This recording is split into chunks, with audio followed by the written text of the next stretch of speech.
Anyway, bye guys! Bye. Yeah. See you, Jordy. And for everyone else that's decided to stick around, welcome to the Agabus dimension, 88 million BCB, before Crash Bandicoot. Ha. Damn it. And I have the perfect costume for this.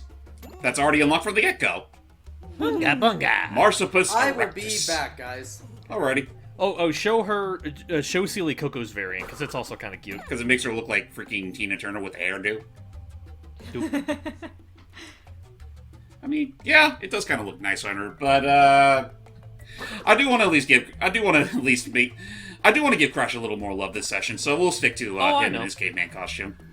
Though you could still play as Crash. I just wanted you to show Coco's outfit to Sealy. Yeah. So, Blast of the Past here, well, just gonna say outright, for the sake of getting all the box gems, getting through the very beginning portions of it is kind of tricky.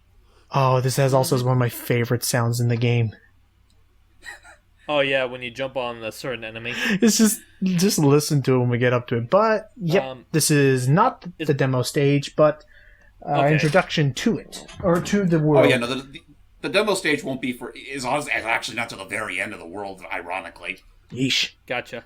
like again, it's so weird to me that the demo stages are so late into the game, and yet, well, in the full game we don't experience them till here. Bunga bunga. Unga Banuka. There you go. But It's yeah. like Oh, Banuka Caveman. yes, this sound. It's just a hearty, like a hearty thud.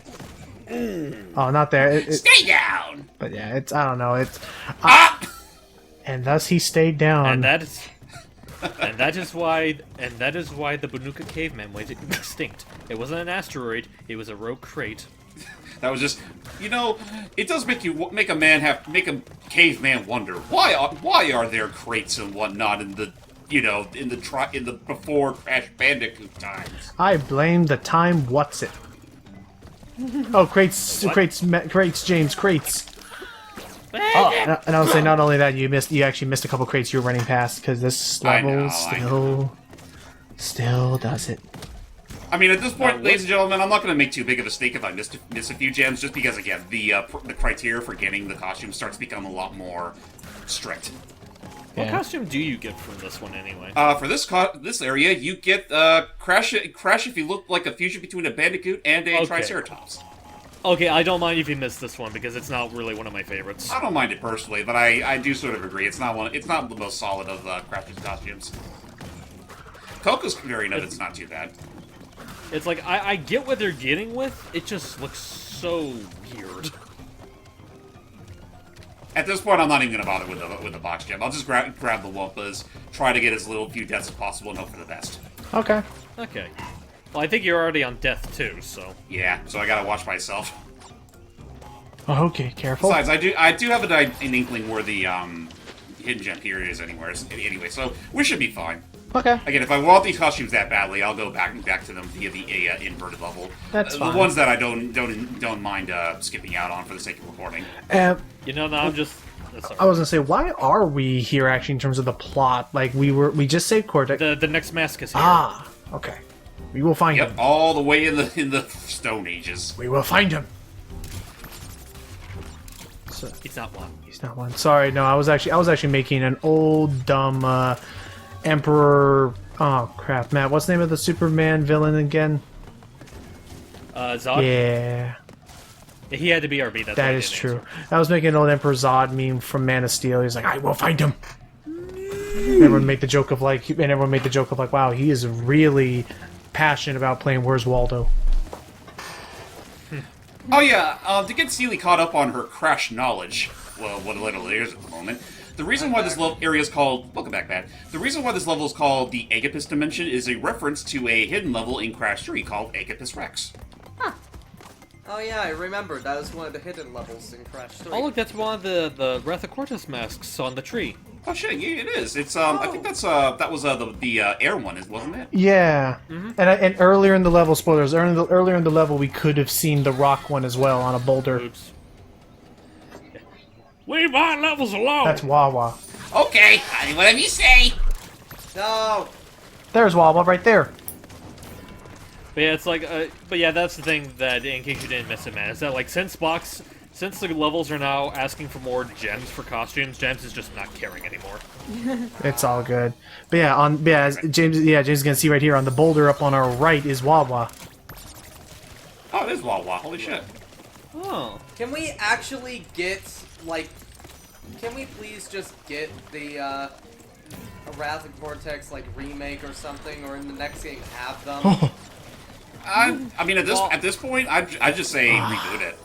Like, have a similar premise, just, make it a little more... Let's be... James, we already have a reboot of it. We're playing it right now.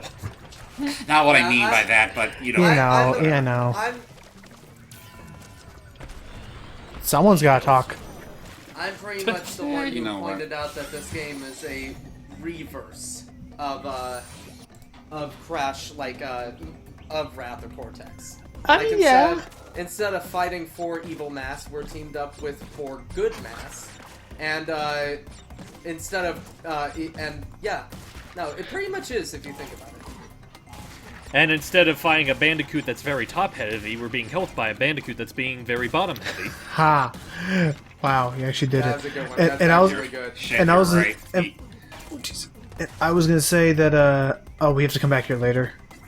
You know what? Again, I skipped on a bunch of boxes anyway. I'm not gonna make too much of a miss over like a few. It's boxes okay. missed. But I was gonna say the other thing is that like, especially the only thing I'll worry about for now is just getting the Wumpa gems. Right. And the other thing that we're seeing is that with the carvings, like it already proves, Matt, that like this isn't even so much a reverse or like a do-over. Like this is just alternate universes.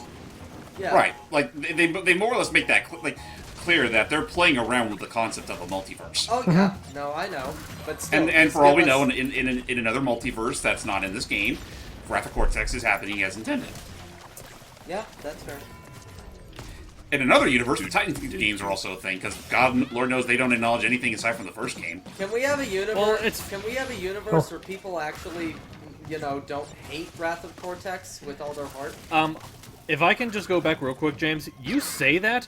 I feel like they acknowledge Mind Over Mutant a lot more than people give credit for. Like, for example, no. I'm saying Mind Over Mutant doing that, not the other way around. Oh. Okay, I thought you were... Because I remember with Mind Over Mutant, like, the only other game I can think of those 2 games that actually acknowledged the previous games that happened.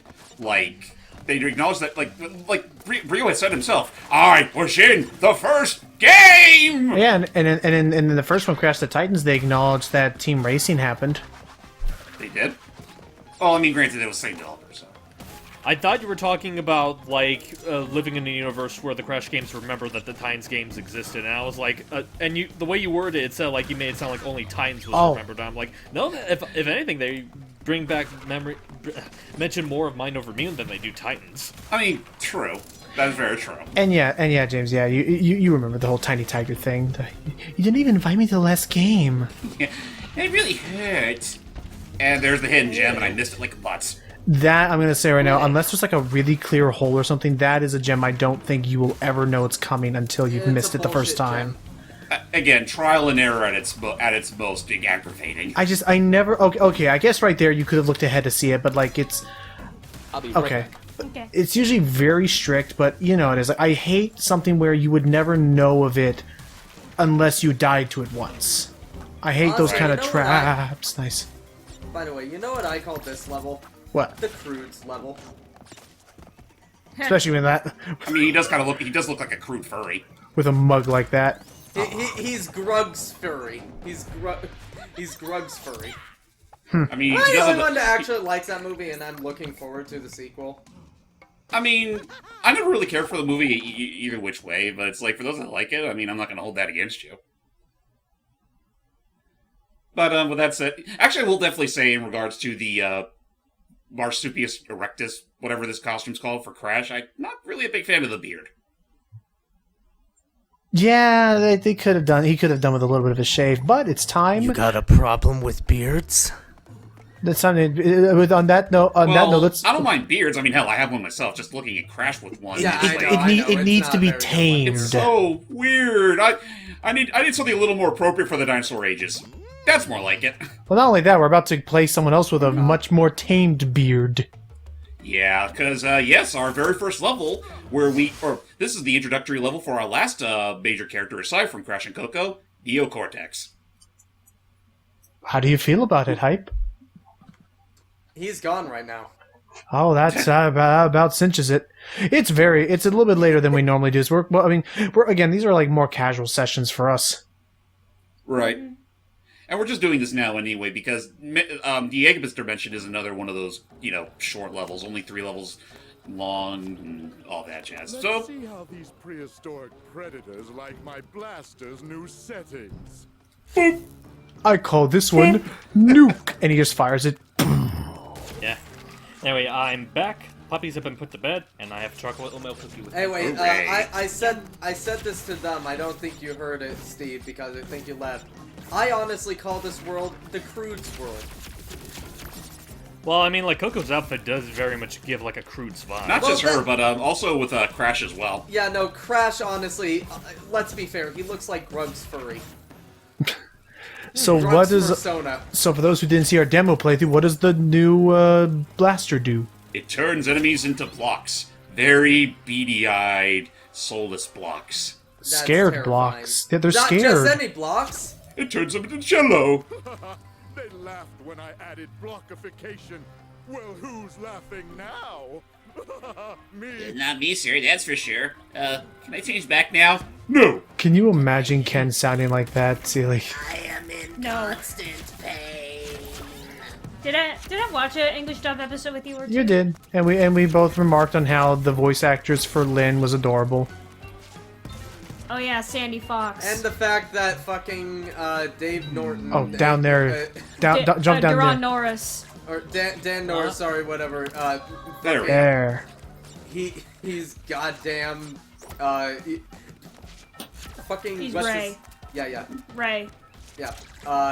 And also the fact that Did they ever explain how Cortex knows how to air dash now? No, he just can. also I the propel fact my that- head forward. Can I finish, please? Sorry, What? good.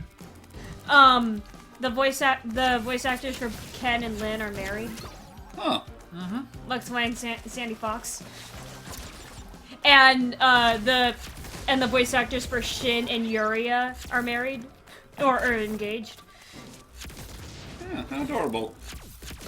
Which is kind of because Shin's the villain who wants Yuria all to himself, and the voice actors in real life are married. It kind of makes me think back to that occasional fun fact that Matt likes to bring up, where what was it? Travis Willingham and Laura Bailey are like, well, they're technically married, and yet all the characters that they play are actually mortal enemies against each other. I think To the point where some of them even kill each other. the only, like, really recurring roles that break that exception are Thor and Black Widow. Well, yeah, of course, but even then, like, I mean, like, mainly when they're working at, what was it? At Funimation, a bunch of their roles were just basically, so, who's my enemy for this episode? My boyfriend? Well, shit. And then, actually, fun fact, it was, Laura who actually got Travis into, the voice acting business and all that, and got him a That's role sweet. in, Aww, that's in- cool. But to be fair, it was after he nagged her for years.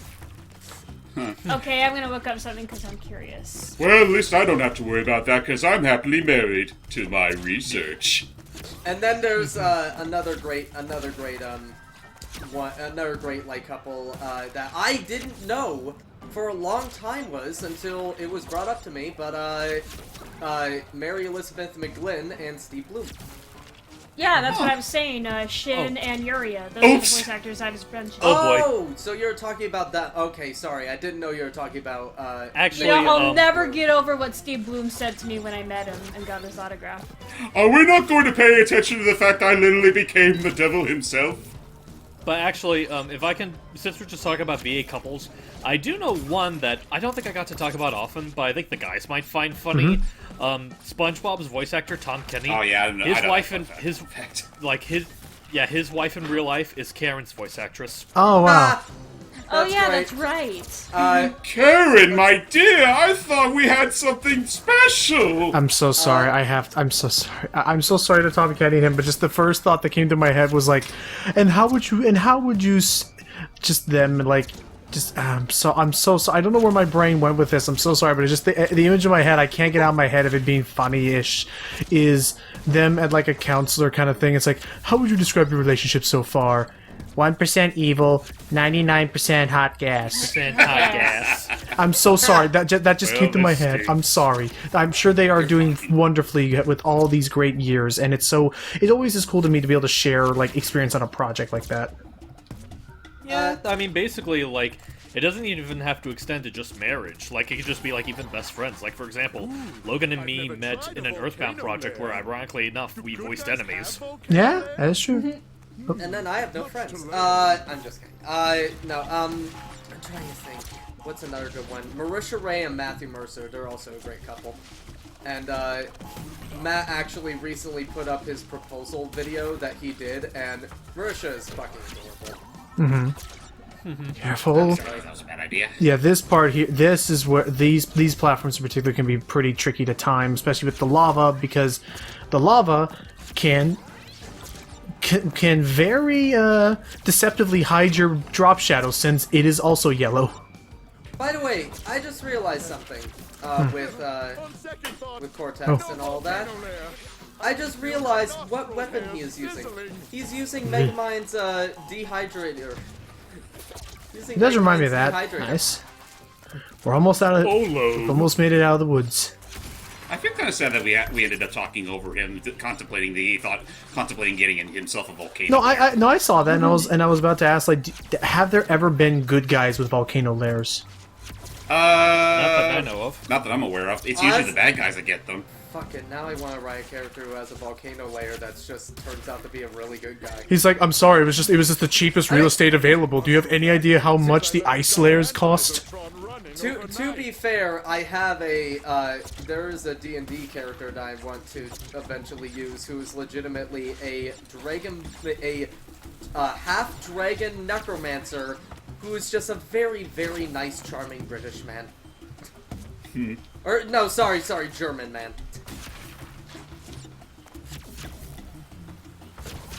I remember when I used to do D&Ds. I don't do that anymore because the guys just forget it exists. I'm sorry. Yeah, no, I'm part of a new group like not Jordan, different Jordan. I used to be part of her. Like she had this big Curse of Strahd one. And unfortunately, we had to. We haven't done. Oh. Well, oopsie poopsie. Look at his face. No, walk back slowly. Walk back. Oh, damn it. Go back and look at that. You can see it back on play. Oh, jeez.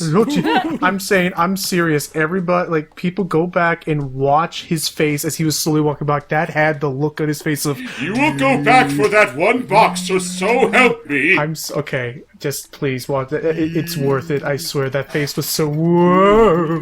Let's do the time warp again. Anyway. Well, we'll do a compromise, Logan, because he also has a flashback level in the snow area. Yeah, he does. Same one we did cover during the demo. True, that is true, isn't it? But in the meanwhile, though, speaking of demo levels, yeah, we're actually heading back to the the dinosaur level that they had for the demo. Oh, and yeah, there you go. Now we have our Cortex timeline levels, where he started a foe, and now he's a friend. Fish. Now he's a fish. Look at that. Oh, I never noticed that dino eye. Neat.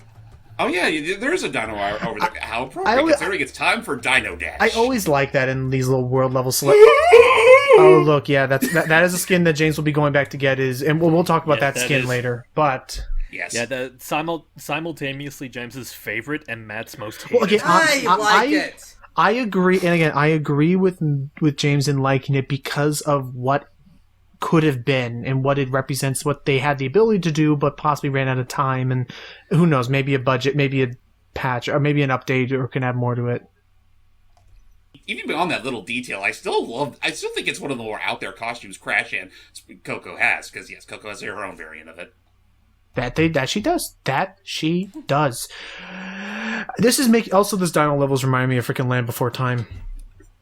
I think that was the entire point. And I think we also brought up the fact that there are some little nods to Bugs Bunny's Lost in Time in this game as well. Oh, yeah? Purple. Which I forgot about the chicken suit. Crash is wearing a very accurate portrayal of the dinosaur. Wasn't that... I'm going to show my friend Cortex to everybody in town wearing a chicken suit. You're going to be wearing a chicken suit? That's a good one, Cortex. It's like, Hey, check it out. This is my friend. And then just Coco and Tana all throw rocks at him. So yeah, you guys definitely remember how much I... Yep, I remember this level from our look at, and I guess I should ask, like, do you notice any difference in the handling or the controls since that demo? Not really, no. It more or less plays the same as I remember it. Okay. Only this time I'm not literally playing it with my freaking tail behind twisting my legs. hey, if I could, like, go back, because I wanted to do two things. First, continue on Logan's thing, where it's like, Hey, check it out. This is my friend Cortex. hey, Clancy. How about that? And then another one was, you were going... James mentioned Bugs Bunny's Lost in Time. That reminds me of, like, and Dude was joking about, like, he made the exact same comparison. And now that he brought it up, I kind of agree. I wouldn't mind seeing, like, some ambitious dev remake Lost in Time. I mean, real talk, dude.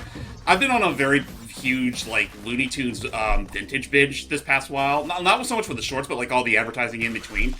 And a part of me had thought, like, say if there was ever, like, a proper Bugs Bunny Lost in Time, like, not even so much a remake, but a full-on reimagining, is it wrong for me to say I kind of wouldn't mind seeing, like, maybe having Tweety join him, like, as an ally? Well, they did kind of do something akin to that in Time Busters, where he was kind of like the Navi. Honestly, let's be fair. Tweety would be an asshole. No. Oh, no. If you want to see Tweety being like that, play Taz Wanted. Oh, yeah, no, Tweety wants absolutely nothing to do with fucking Taz in that game. Nice. But he's there anyway because of a paycheck. I still think my favorite asshole Tweety moment is from Who Framed Roger Rabbit. This little piggy went to market. This Oh, no. little piggy went home. Hi, This Tweety. little pig- Oh, excuse me.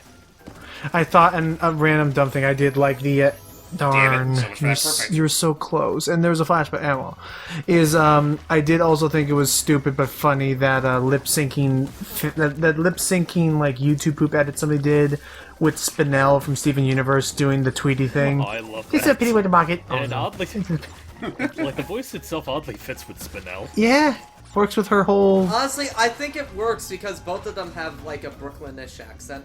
and their cartoons. But, anyway, going back to my whole thing about Bugs Bunny Lost in Time, reimagining. The only reason why I kind of want to see, like, Tweety there as, like, Bugs' like sidekick, kind of, you know, he could be like a more kind of like the Sparks of that game, help him out with collecting carrots and clocks and whatnot. Oh, I can see that. And also maybe to sort of better tie it, like, sort of subtly tie it into Time Busters as well, considering in that game Granny was a literal Time Lord. Yeah, it's like, honestly, I would love to see, like, a reignited style remake of the two games. There's a lot. That'd be nice. Anyone else here remember Space Race? I know of it. I've just never played it It myself. was okay. Well, I do have the game on me in case we wanted to do it for the channel. Yep, I remember playing the PS2 version. And actually, just I know we mentioned it before, even didn't look at it before, but I also wouldn't. Oh, that's. mind if- Oh, hold on. I just remembered. See, look at the cute little dinosaurs. Look at him. Aww. If you die, they laugh at your misfortune. Oh, really? Show it. They don't. No. Yeah, you know what? I've done it once. I'll do it again. Oh. Hi. What a I jerk. thought you were just making a joke. Nah. But now he is going to actually Yeah. complete it this time. Oh yeah, no, I'll complete it this time, unlike last time, where I did pretty much complete it up until Logan was all like, "Now don't fall," and I'm like, "Fall, you say?" Yeah. And then that's where it all fell apart, and that's when the Fire Nation attacked. It's like, oh, you want to try that again? Only a little less stupid. Was that Matt who said that? No, it was you that said that. Oh, wow, I'm mean. You were referencing Game Grumps. At least I think it was. Well, Game I did quote that, where it was the idea was that Aaron said something. It was like Aaron said something that didn't quite make sense because he was thinking of a lot of thoughts at once, and then Dan was like, "Want to try saying that again? You know, not stupid this time." But yeah, because I do want to go back, like going back Nice. to the whole like Looney Tunes remake thing is like I would definitely love to see that for like the Bugs Bunny time related games. I brought it up before, but I still stand by because it's like one of the most unique of the Looney Tunes games out there. I'd love to see a remake. I was gonna say enough with the sheep, but I know the Sheep Raiders was fun. It had a really fun like premise behind the stealth action kind of thing. That and it stars my two favorite Looney Tunes, so I can't complain. What's up, Matt? Am I the only one that actually liked Taz? I like Taz. I like Taz. He's one of my favorite Looney No, Tunes. Dude, I had a mental breakdown because of watching Taz try to pick up a single box and move it up a hill. Oh yeah, I was mainly talking about the game Taz. I love that game. Oh yeah. Oh yeah, Taz 1 is really fun.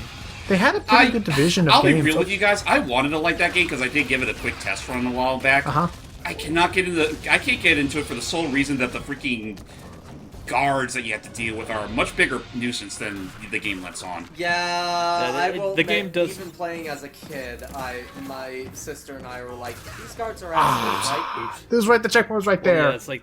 Oh well. It's like the game does have a bit of a difficulty curve, but I was able to look past it and still enjoy it just because it's like, again, kind of like in line with Sheep Raider, it's like one of the most ambitious Looney Tunes games I've played in terms of what all it does with the characters. I just realized, I say I hate having to redo these dino chase sequences.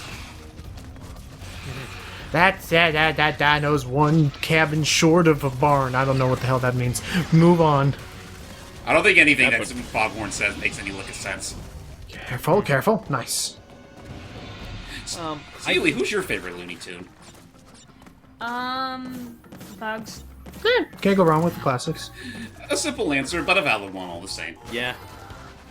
I think my favorite is a three-way time between Bugs, Daffy, and Taz. Daffy is great. Daffy's attitude's fun. Oh yeah, no, Bugs, Daffy are my favorites. I mean, I do definitely like Taz at the best of times, and I mean, honestly, as much as I like to joke about the guy, I do have a very strong, soft spot for Foghorn, even if he is an obnoxious prick. He's fantastic. I love his mannerisms and the whole his Also, weirdly enough, I've been starting to get a much bigger attachment towards the Sylvester related characters like Sylvester, Tweety, Granny. I don't know, I've been starting to really have a bigger attachment towards them, especially after rewatching the Sylvester and Tweety mystery series. Also, Sylvester himself's a lot of fun. And when you real talk, when Granny's done right, she's one of the funniest Looney Tunes you'll come across. Of course. I absolutely love the World War II episode that they gave Granny in the of the Looney Tunes show. Yeah. There's that, and I also think back to especially with the the latest Looney Tunes show, the one bit where Granny has at the beginning of that Tweety Ghost short, where before she ran out of eggs, she has to go to the supermarket. Before she leaves, she just puts on this freaking badass motorcycle outfit. It's like, I'll be back later, Tweety. It just leaves us. It just gives me this hilarious image. They don't even have to do anything like that. It's just the imagery alone of her dressed up leads me to think. I know what's it leads me to think of what she's gonna do in that. The Last Mask. Oh, hey there. Okay, I'll wait first. Well. Goodness, if it isn't Lonnie Loli. How are you, brother? Sorry to interrupt, but existence could end at any minute, so can we hurry? When's existence ever done anything for anyone anyway? But yeah, that's the thing with this mask. It's not only controls gravity, it also has a literal dual personality. Yeah, Mood swaps. Don't mind me. Yep. I don't matter. Nothing matters. Wow, it's my spirit animal. I feel you sometimes, Gus. I feel you. Half of it, Ikika. Close the rifts until we stop whatever's opening them. The generator. Honestly, I know its name is Ika Ika. Am I the only one who feels like its name should have been Ika Aki? Sounds like it's time to kick some I could see that. See that? Probably would work. I actually could see that. Yeah, where it becomes a palindrome. Yeah, Ika Aki. Think about it. It's a palindrome because its whole thing is two sides that are reversed. Have I ever told you one of my new favorite palindromes that I learned from Oni Plays? What? What's up? It goes